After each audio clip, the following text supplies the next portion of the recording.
Hey guys, tonight we are stepping into a world where love, legality and outright absurdity all collide. Imagine this. You are strolling into what feels like a medieval market square, only instead of sheep, chickens or the occasional unlucky pig, the main attraction is men selling their wives. Yes, you heard that correctly, and no, you probably would not survive this bizarre spectacle if you were on the stage yourself. So before you get comfortable, take a moment to like the video and subscribe. But only if you genuinely enjoy what I do here. And while you're at it, let me know in the comments where you're watching from and what time it is in your corner of the world. Now dim the lights, maybe turn on a fan for that soft background hum, and let us ease into tonight's journey together.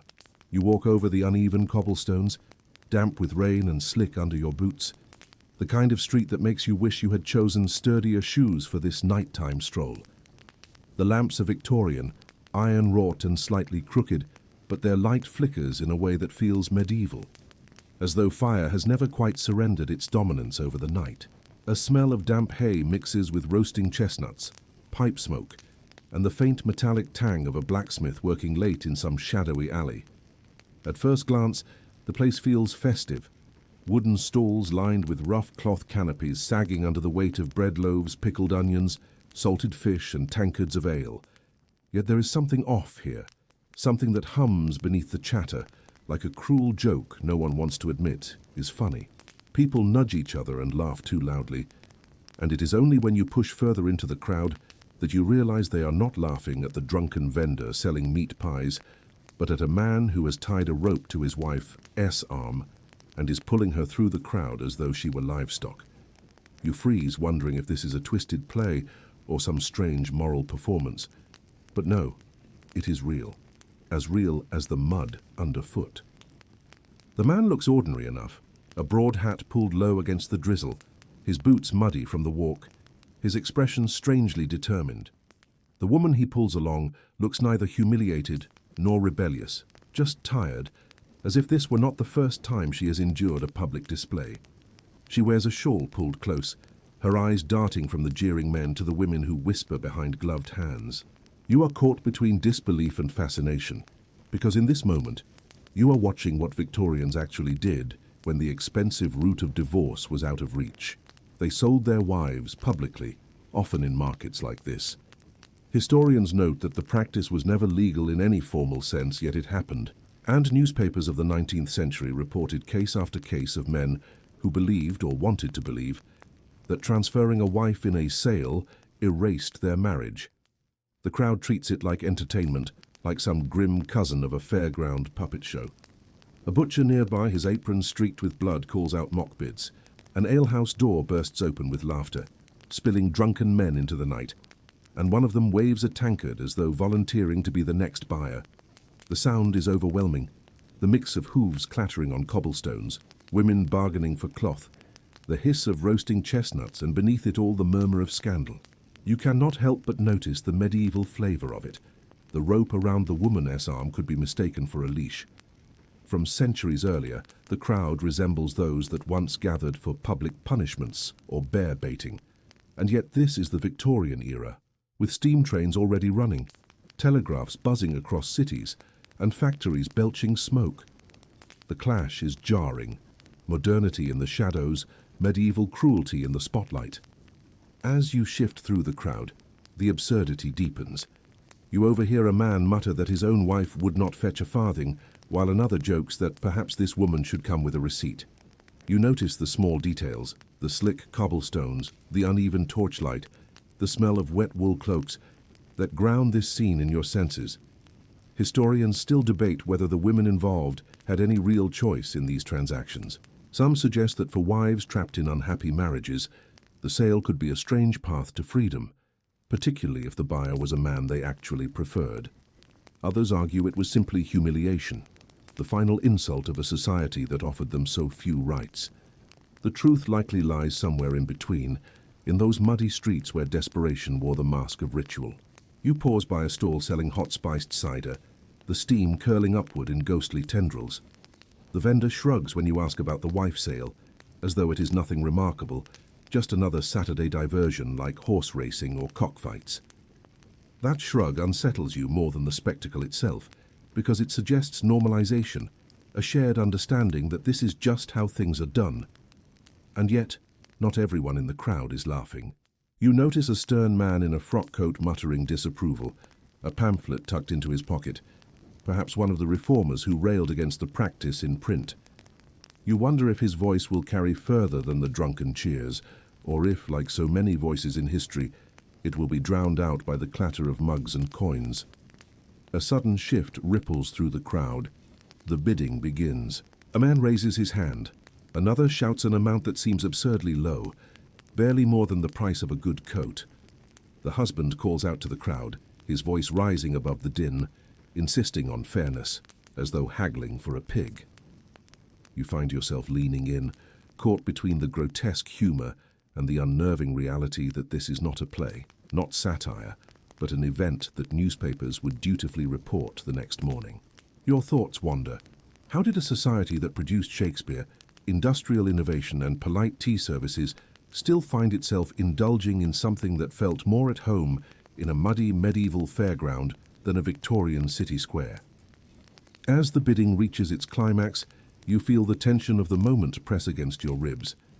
The wife stands still, rope slack in her husband's hand, her expression unreadable. The air thickens with smoke and damp, the sound of coins jingling like a cruel soundtrack. The crowd roars with approval at the final bid, and the woman is led away, her fate sealed not by law, but by public spectacle. The image sears itself into your memory. Flickering torchlight, muddy cobblestones, the medieval energy of a market colliding with the Victorian obsession for order and propriety. It is absurd, unsettling, and somehow fascinating. And as you watch her disappear into the misty night, you cannot help but wonder, was this freedom or another form of captivity disguised as choice? The crowd does not disperse after the so-called sale, at least not immediately. You linger too, pressed against a wooden post that props up a sagging market canopy, letting the mood of the square seep into you like damp through cloth. The energy shifts now that the spectacle has ended, but it does not vanish. People cluster in knots, whispering, replaying what they saw, adding flourishes that grow wilder with each retelling. One man swears the buyer promised to treat the woman better than any duchess, while another claims he saw her slip a tiny smile as if secretly pleased. You cannot confirm either story, and perhaps that is the point. So much of history is carried on the smoke of rumor, on words muttered beneath torchlight, blurred by ale and dim memory. You notice that the market itself feels both familiar and estranged, like two centuries layered awkwardly atop one another.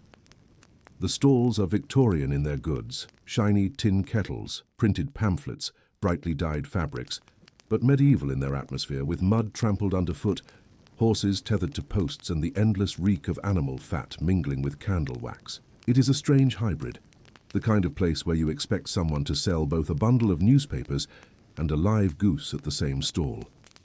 And all the while, the chatter circles back to the wife sale. Some people shake their heads as if to condemn it, but their lips curl into smirks betraying a fascination they cannot resist. You pass a butcher who carves slabs of meat under a swinging lantern, and hear him say, half to himself, half to his customers, "At least a wife does not spoil in the sun." A poor joke, tasteless, but the men around him chuckle anyway, because cruelty so often hides itself behind humor. As you move deeper into the square, the soundscape changes. The jeering fades into the background, replaced by the hum of ordinary commerce. A baker sells warm rolls from a basket lined with coarse cloth, the yeasty smell drifting into the damp night. A cooper repairs a barrel by hammering its metal hoops, the rhythmic clang echoing like a heartbeat in the chaos. Yet even here, away from the main spectacle, the subject lingers. A woman selling herbs mutters that she would gladly tie a rope around her husband if given the chance. The man buying sage laughs too loudly, clearly unsettled by her boldness. You realize that for all its absurdity, the tradition of wife selling is not just about law or ritual. It is about the way people talk, the stories they tell themselves to justify what cannot be justified.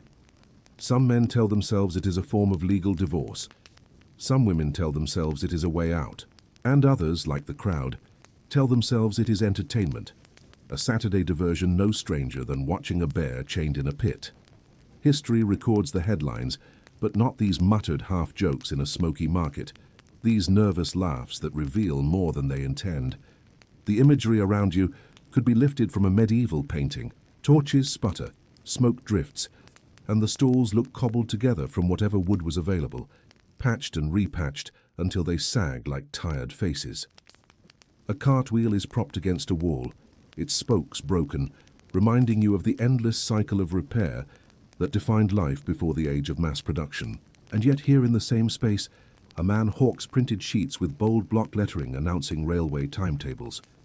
The contrast is dizzying. You are walking in the 19th century, but the bones of the square belong to a world centuries older. It makes the wife's sale feel even more surreal, as if you have stepped into a pocket of time where medieval ritual never quite died, but instead slipped under the velvet curtains of Victorian propriety to perform its act in secret.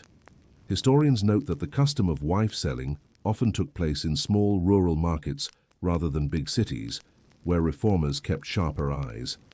Perhaps that is why the event feels more like folklore than fact, like something that should not exist in an age of locomotives and telegrams. You wander past a stall selling cheap trinkets, glass beads, tin buttons, little carved figures that look more medieval than Victorian, and you cannot help but pause at a figurine of a woman tied with a rope around her wrist. It is only a toy, crudely carved, but it startles you with its bluntness. You pick it up, weigh it in your hand, and the vendor shrugs as if to say, "It sells." You wonder how many children have played mock markets with such figurines, imitating the spectacle of adults, shaping their understanding of marriage and trade with laughter and play. A thought like that makes you shiver, though the night is not particularly cold. The sound of bells draws your attention, church bells, solemn, steady, striking the hour. They sound medieval too, resonant and haunting. But here they remind you that morality was always trying to ring louder than cruelty, even if it did not always succeed. Reformers in the Victorian era railed against the practice of wife selling, and pamphlets denouncing it circulated widely. Clergy declared it immoral, newspapers condemned it, and yet the crowd still gathered when a rope was tied and a wife was led into the square. That contradiction hums through the marketplace like a low, unending note. The tension between what a society claims to value and what it tolerates when the lamps burn low and the ale flows freely. You glance back toward the spot where the wife was sold, but it is empty now, the mud churned by boots and hooves. Only scraps of straw remain, trampled into the muck as though the earth itself is trying to swallow the memory. And yet, the memory will not vanish. You carry it with you as you drift further from the square into darker alleys where the torchlight does not quite reach, where shadows stretch long and the laughter fades into whispers. You realize that the strangeness of this tradition is not just in the act itself, but in how ordinary people absorbed it into the fabric of their lives. It was not stage theater, not outlaw ritual. It was just something that happened between the bread stall and the alehouse, in the same square where children skipped stones and dogs sniffed scraps. That ordinariness makes it feel heavier than any law or sermon. And as you turn a corner, the alley narrows. The smell shifts to damp stone and mildew, and the voices echo strangely against the walls. You are alone for a moment, the market behind you, the night pressing close. The silence asks its own question, the kind that historians still ask. Was this really freedom for some women or simply another performance of captivity? The bells have stopped ringing, but their echo lingers, as if demanding an answer. The narrow alley spills you back into the square from another angle, and this time you arrive just as another performance is about to unfold. A second man, face ruddy from drink, is hauling his wife into the open space with a rope not around her arm, but around her waist, tied as if she were a stubborn cow. The crowd surges forward, eager again, because apparently one sale per night is simply not enough. You can feel the heat of their bodies pressing in, the air thick with breath and sweat, and the faint tang of ale, and you are struck once more by how this entire scene feels both medieval and modern. The gas lamps above sputter, fighting against the fog that rolls in from the Thames, but the torches clutched in the hands of eager boys glow brighter, throwing shadows like something out of a 15th century manuscript.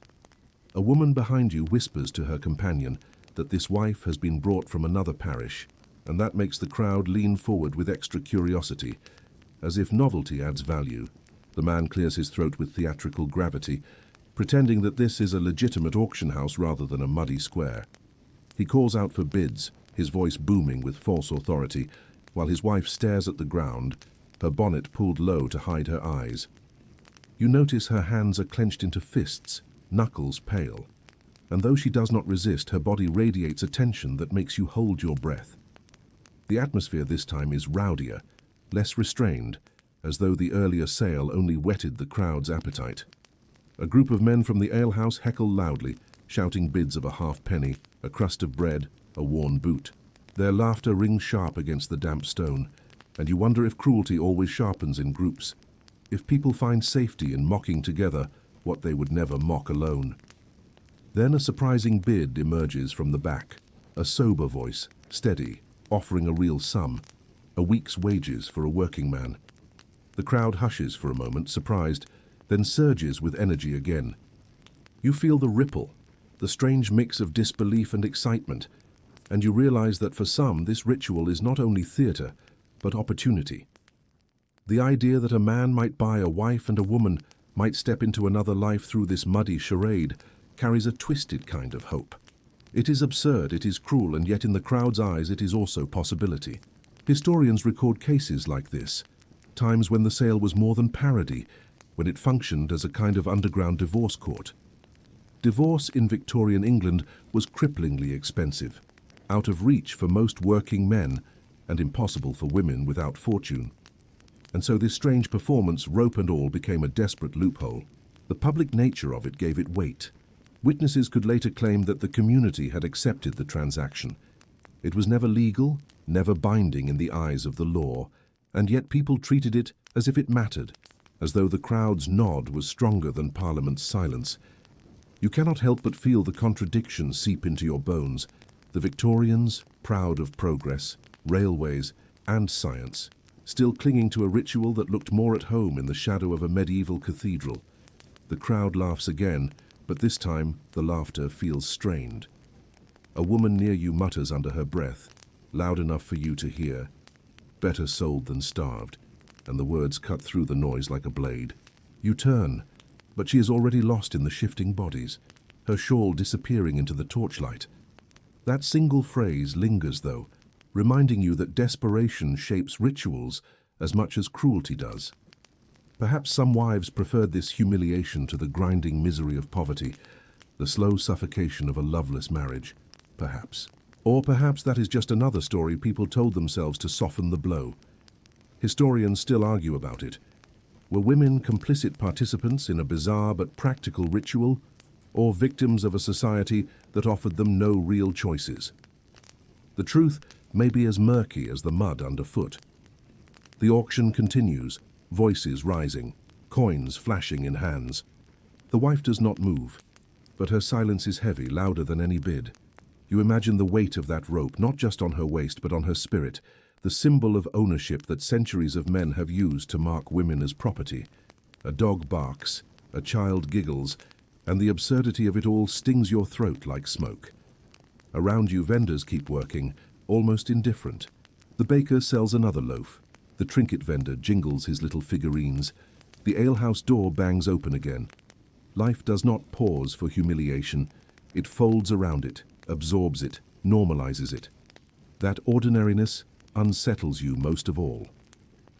Then, as the bidding nears its end, a twist, the wife suddenly lifts her head. For the first time you see her eyes, sharp, cold, unyielding. She scans the crowd, and for a moment, just a flicker, you sense defiance. It is gone in an instant. Her gaze drops, her bonnet shadows her face again. But you saw it, and it changes everything. Was that a signal to someone in the crowd, a silent plea to a potential buyer she favored? Or was it simply a flash of fury, a reminder that humiliation does not erase dignity? You cannot tell, and neither can the crowd, but it ripples through them like wind across water. People whisper, shuffle, adjust their bids. Suddenly, the theatre feels dangerous, as if the script might fracture. A final bid is accepted, louder than the rest, and the crowd erupts once more. The man holding the rope smiles with crooked teeth, satisfied with his transaction. The buyer steps forward, a little awkward, unsure how to perform his role in this grotesque drama. The wife does not resist as she is handed over, but her fists remain clenched. The torches flare in the damp air, and the square rings with jeers, applause, and laughter. And you stand in the middle of it, wondering whether you have just witnessed freedom in disguise or captivity dressed as choice. You drift with the dispersing crowd, boots slipping slightly in the churned mud, and the echo of the wife's clenched fists refuses to leave your mind. The market is settling back into its usual rhythm, but you cannot shake the weight of what you have seen.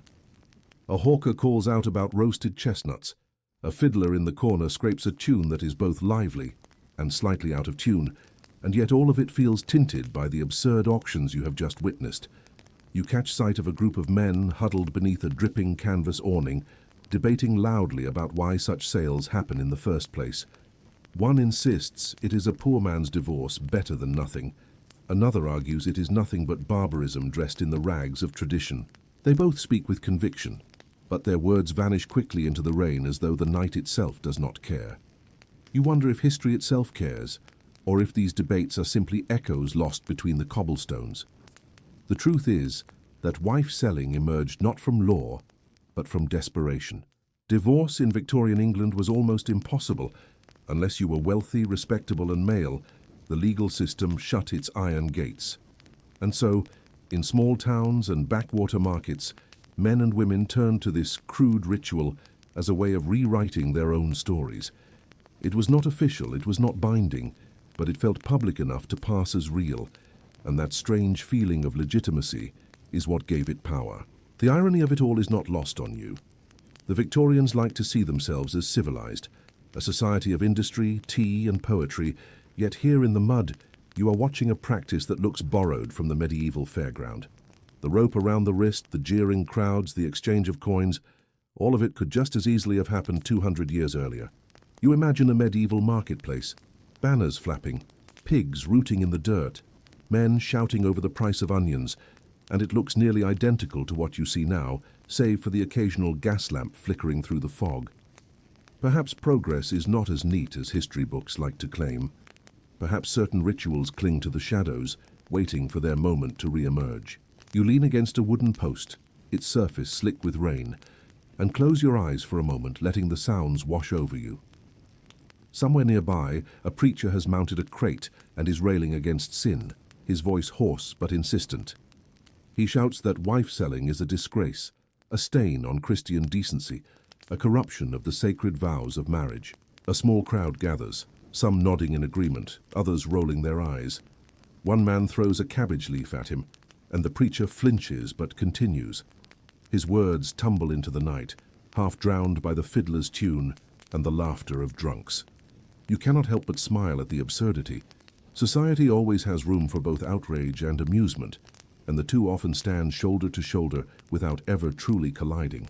You step closer to a stall where a woman is selling ribbons, their colors bright even in the dim torchlight. She tells you that sometimes, instead of ropes, husbands would use ribbons as symbols during the sale. Pink, blue, red, each color a theatrical touch, a little garnish on the humiliation. You picture a wife standing in the mud with a pink ribbon tied to her arm, her husband calling for bids as if she were a carnival prize.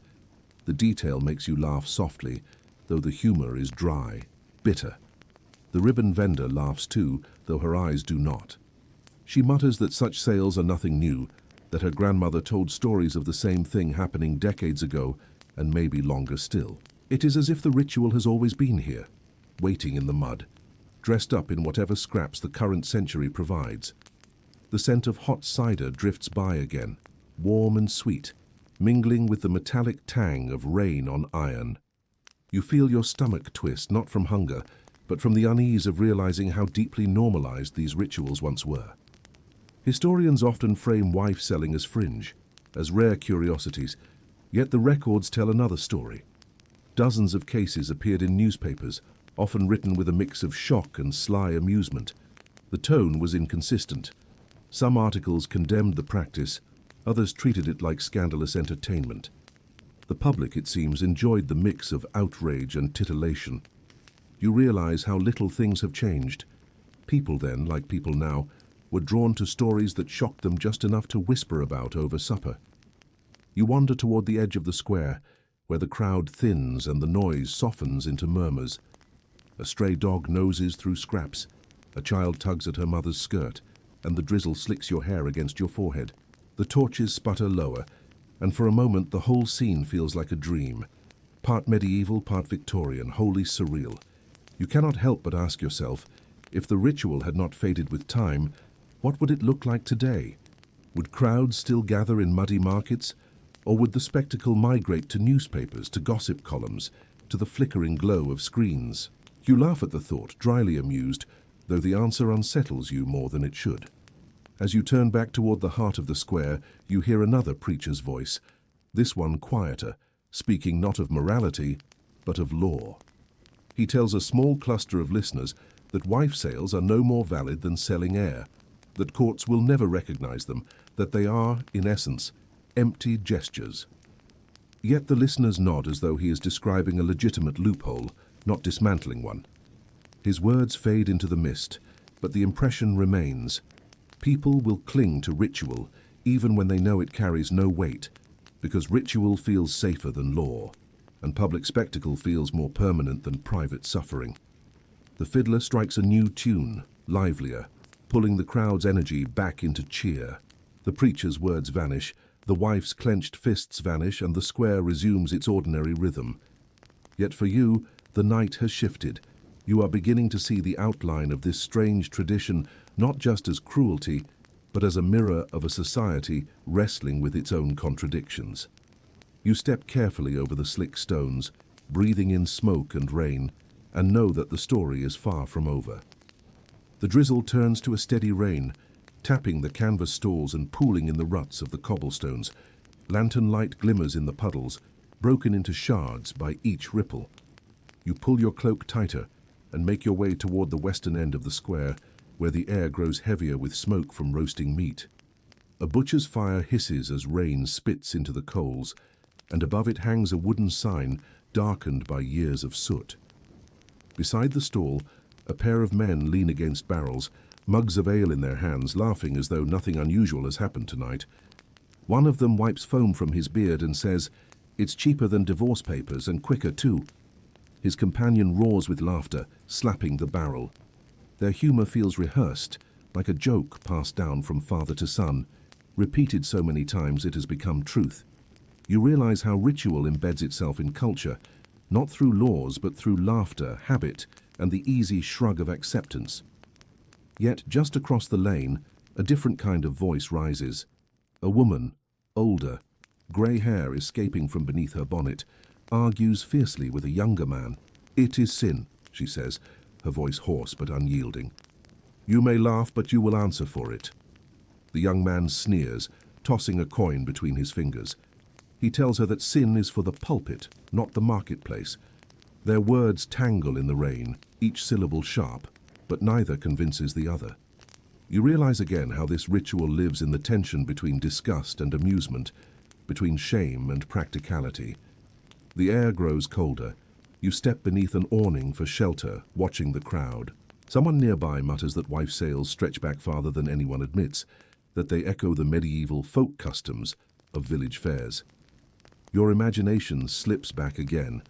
A medieval market, banners sagging with rain, a man holding a woman's hand by a length of coarse rope, while a crier bellows for bids.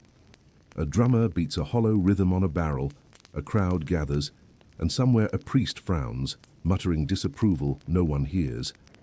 The image dissolves, but its outline lingers, making you question whether centuries really separate one marketplace from the other. A sudden commotion draws your attention. A man staggering through the mud, clearly drunk, shouting that he wants to buy back his wife. The crowd howls with laughter. The fiddler picks up a mocking tune, and for a moment the square becomes theatre.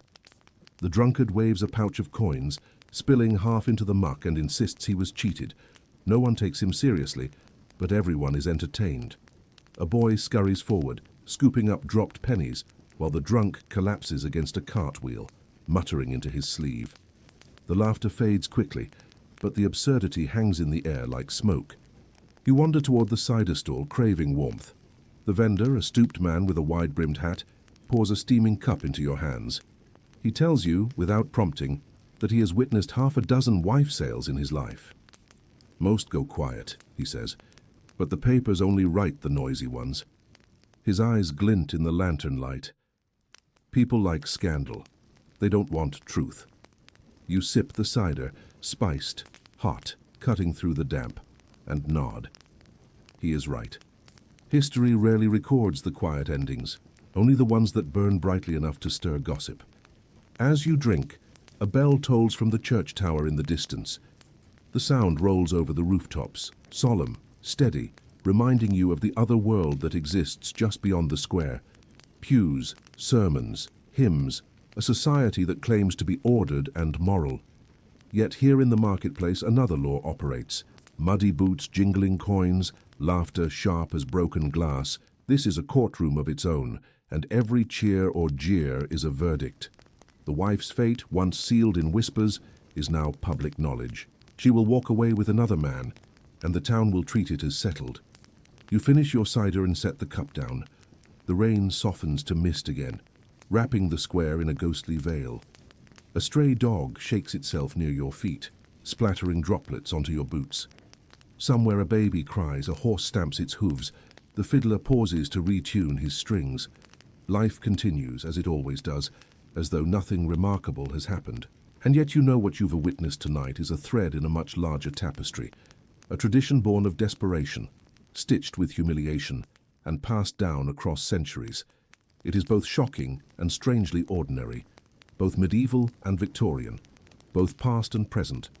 And as you stand in the mist, you cannot decide whether history is moving forward or simply circling in the same muddy square.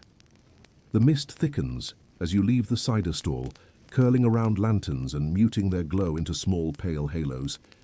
The crowd has thinned now, but the square still hums with stray conversations, boots sucking at the mud, and the faint scrape of a fiddle tuning somewhere in the shadows. You walk slowly, as though reluctant to leave, though you cannot say why.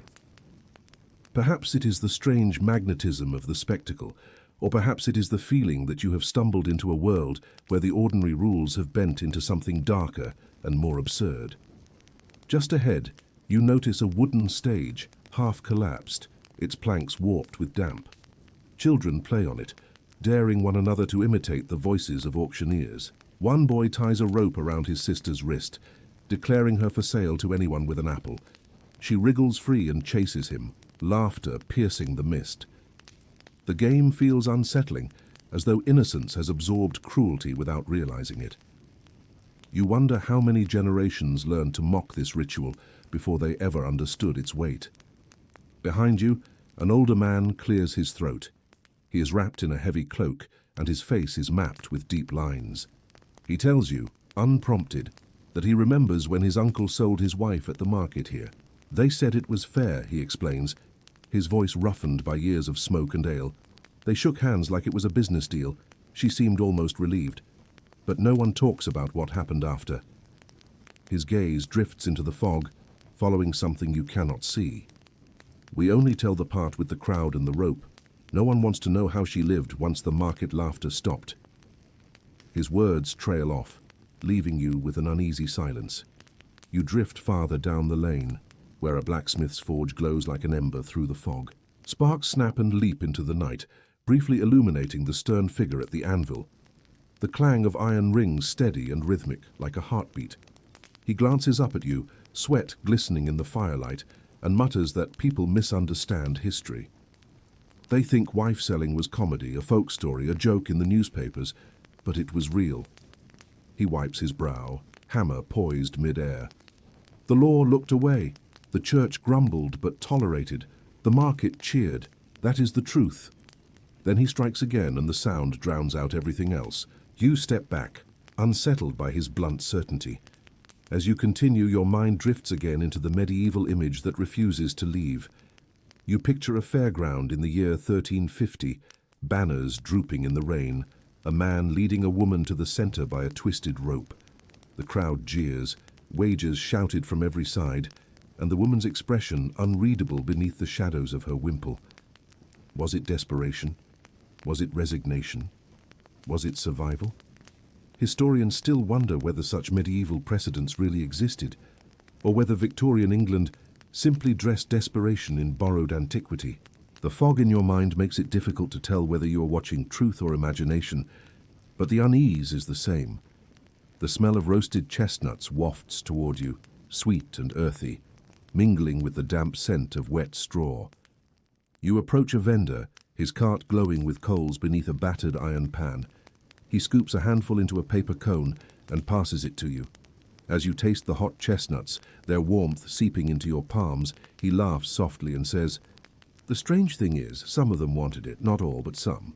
Not a woman tired of her husband, or a man who could not stand the quarrels. They came to the market, and the rope was less about shame, more about freedom." He shrugs, tossing another handful onto the pan. "Not everything is tragedy. Some of it is relief." His words challenge what you thought you knew, yet they do not make it any less unsettling. A sudden gust rattles the wooden shutters above you, sending droplets cascading from the rooftops. You glance upward, half expecting a watchful face, but only darkness stares back. The square feels more spectral now, as if the fog has thickened into memory itself. A dog barks once and then falls silent. The fiddler's tune rises again, softer this time, carrying a note of melancholy. It drifts through the mist like a lullaby, though the subject of that lullaby is a ritual too sharp-edged for rest.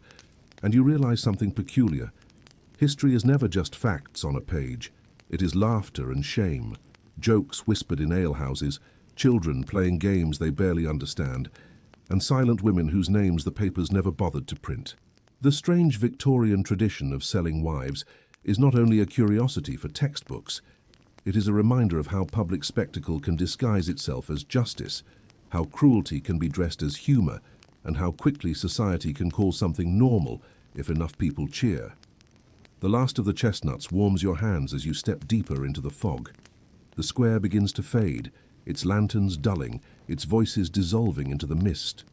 The cobblestones grow slick beneath your boots, and somewhere behind you another bell tolls the hour.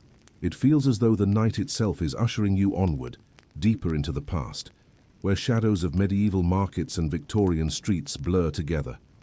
And you cannot help but wonder, in centuries to come, what rituals of your own age will people look back upon with the same mix of disbelief, unease, and uneasy laughter? The square grows quieter as you move farther down its edge, until the crowd is only a scattered cluster of voices, muffled by the fog.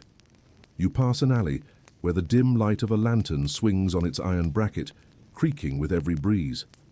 The shadows stretch long and crooked across the slick cobblestones, and for a moment you feel as though you are walking not in a city at all, but through the pages of some half-remembered tale. A faint chant rises in the distance, a hymn spilling from the church, steady and solemn, as though attempting to wash away the noise of the market. Yet here in the mist, the echoes of laughter and jeers still linger, refusing to be erased. You pause near a water trough where horses stamp and shake their manes, their breath steaming in the cold. One of the stable boys, no older than 12, tells you that his father once tried to stop a wife sale. He shouted at them, said it was wicked, the boy says, but the men just laughed, told him he was spoiling their fun. They went on as if he had never spoken. The boy shrugs, tossing a pebble into the trough. Some things you cannot stop when too many are watching. His words sting with their simplicity. A cold draft swirls up the alley, carrying the smell of coal smoke and something sharper, cheap gin, spilled somewhere nearby. You follow the scent and find a pair of women huddled against the wall, shawls drawn tight, whispering together. One catches your gaze and mutters, "Better sold than starved." Her voice is flat, but her companion hushes her, tugging her arm, as if afraid the very fog might carry her words to listening ears. The thought settles heavy in your mind, that for some, this marketplace ritual might have been the only choice between hunger and survival. The reality is less theatrical than the newspapers made it, less humorous than the alehouse tales, and far more brutal in its quiet logic. Your imagination pulls you backward again, slipping centuries into the medieval night. You see a torch-lit fairground, rough stalls set against the timber frames of cottages, banners limp with damp. There is no official record, yet the rumor persists. Villagers trading not only pigs and oxen, but women too, wrapped into the same rhythm of commerce. A crier shouts, a fiddler scrapes, and the crowd treats human life as just another commodity.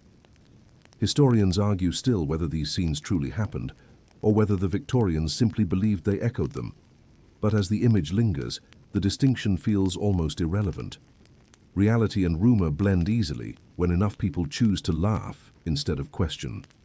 You turn back to the Victorian street where the gas lamps flicker faintly, their glass fogged with rain. A vendor selling penny pies calls to you, his tray balanced on a strap across his shoulders.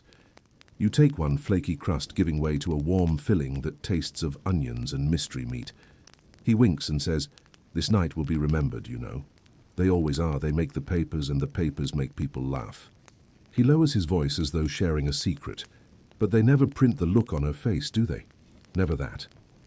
He straightens and shuffles into the fog, his tray rattling with empty tins. You chew slowly, the taste sharp on your tongue, and realize that even food feels heavy here, flavored by the weight of spectacle. Somewhere down the lane, a sudden burst of music erupts. A fiddler joined by a tin whistle, their tune rowdy and sharp, almost daring the night to grow festive again. A cluster of men laugh and stomp their boots in rhythm, trying to dance on mud-slick stones.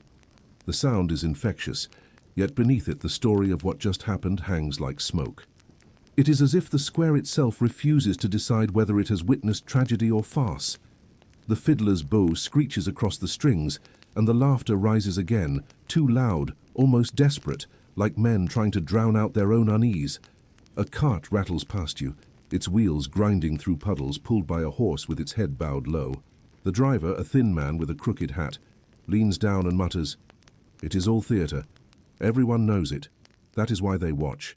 That is why they cheer, because it makes them feel less trapped." He clicks his tongue, urging the horse onward, disappearing into the mist. His words cling to you because they sound like both condemnation and confession at once. The fog deepens until the square feels like a dream, blurred edges and shifting outlines. You find yourself near a shuttered apothecary, the faint smell of herbs lingering, even though the windows are dark. You imagine a different kind of crowd, the one that does not shout or laugh but whispers behind closed doors. The women who exchange glances, the men who shake their heads, the clergy who mutter disapproval without daring to interfere. Their silence is as much a part of the ritual as the rope and the laughter. Without it, perhaps the spectacle could not have survived so long. And as you stand there, the strange mixture of jest and cruelty surrounding you, you cannot help but wonder whether this was ever really about marriage at all, or whether it was simply about power. Power over women, power over shame, power in the act of making private lives public and then mocking them until they seemed small. The fog presses close, soft against your skin, almost like a reminder that history itself is never solid, never clear. It drifts and reshapes, always half hidden. And you realize that tonight you have not just witnessed one Victorian marketplace, you have stepped into a cycle older than you imagined, one that flickers between centuries like the lanterns trembling in the mist. The fog curls lower, as though it wants to blanket the square entirely, muting sound and smudging the outlines of stalls, carts and lanterns into vague silhouettes. You move along the edge of the marketplace where the crowd has grown thin, passing shuttered shops whose signs creak gently on rusted hinges. A tanner's workshop smells of damp leather and smoke, its doorway dark, but you can almost sense eyes peering from behind the slats, watching you pass. The ground is slick beneath your boots, puddles reflecting dim halos of light that shiver whenever the breeze brushes the surface. Somewhere behind you, laughter breaks out again, a short, harsh sound that quickly dissolves into silence, as though even the revelers grow uncertain of their own amusement. You keep walking, drawn now to the outskirts, where a crumbling stone wall marks the boundary between the square and the open fields beyond. At the wall sits a man on a three-legged stool, hunched beneath a wide-brimmed hat. He is sharpening a knife on a whetstone, the sound a soft rasp that feels too deliberate for comfort. When he notices you, he smiles faintly and says, "Do not look so shocked. This is not the worst of it." He lifts the knife, inspecting its edge in the lantern glow. "My grandmother told me they used to sell wives in her village. long before London ever made the papers. They tied women with flax rope, sometimes even with horse halters, and led them across the square like beasts. He shakes his head slowly, still smiling. Of course, the church said nothing. They never do when coin is involved. His words feel as cold as the fog, and you cannot tell whether he is recounting memory or rumor. Your mind drifts back again into that medieval haze, almost unbidden. A thatched roof village spreads before you. Timber stalls crowded with cabbages, hens clucking in baskets, mud sucking at boots. A man leads his wife by the arm, the rope looped casually as though it binds a goat. The crier shouts above the din, a drum beats time and the crowd jostles to see. Some cheer, others whisper, a few turn away. The wife's expression vanishes behind the shadows of her hood. The air reeks of ale and dung, but what lingers most is not the smell. It is the uneasy normality of the act. You blink and the vision dissolves, leaving you once again in the damp Victorian fog, but the sense of déjà vu gnaws at you. Closer to the fields, the voices of the square fade until all you hear is the distant toll of the church bell and the soft rustle of the fog rolling over hedgerows. A group of children huddle together near a broken cart, their faces pale in the lantern glow. They whisper to one another about what they have seen tonight, giggling nervously, daring each other to imitate the sale. One ties a rope loosely around his own wrist and declares himself for sale to the highest bidder. The others laugh, but the sound falters when an older girl mutters, "You will not laugh when you grow up." Silence falls over them for a moment, heavy and strange, before they scatter into the mist like startled birds. The image unsettles you more than the auction itself. The way ritual seeps into play, embedding itself in the next generation before they even understand it. You lean against the stone wall, listening to the damp night.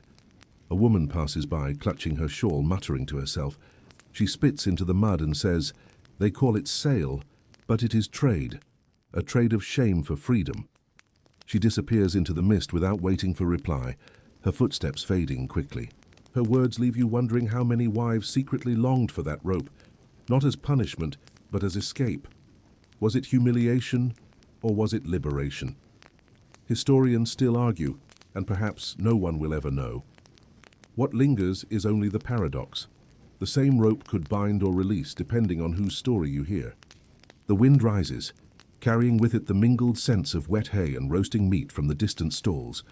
You close your eyes for a moment and hear both worlds, the medieval drum beat echoing faintly with the Victorian fiddler S-tune, 2 centuries overlapping in your imagination. You wonder if the rope was ever truly about law, or if it was always about performance. The market square becomes a stage, the crowd becomes audience, and the rope becomes prop. A ritual that mocked law while pretending to follow it, offering people the illusion that their private misery could be neatly settled in public with coin and laughter. As you turn back toward the faint glow of the square, the fog parts just enough to reveal the outline of the church steeple, rising stark against the night sky. Its bell tolls again, deep and solemn, as though reminding you that morality and ritual have always coexisted uneasily. Somewhere in the mist a voice begins to sing, a low ballad, words indistinct, carried away by the wind. The sound is haunting and strangely soothing, a lullaby threaded through centuries of disquiet. You follow it without meaning to, each note pulling you deeper, until you are unsure whether you are walking in the Victorian night or through some medieval dream stitched onto its surface. And as the song fades, you realize that history rarely moves in a straight line. It circles and loops, dragging old customs forward into new ages, dressing them in different clothes but never entirely discarding them. You wonder if this strange Victorian tradition was really Victorian at all, or whether it was simply the echo of older markets, older ropes, older bargains whispered into the fog.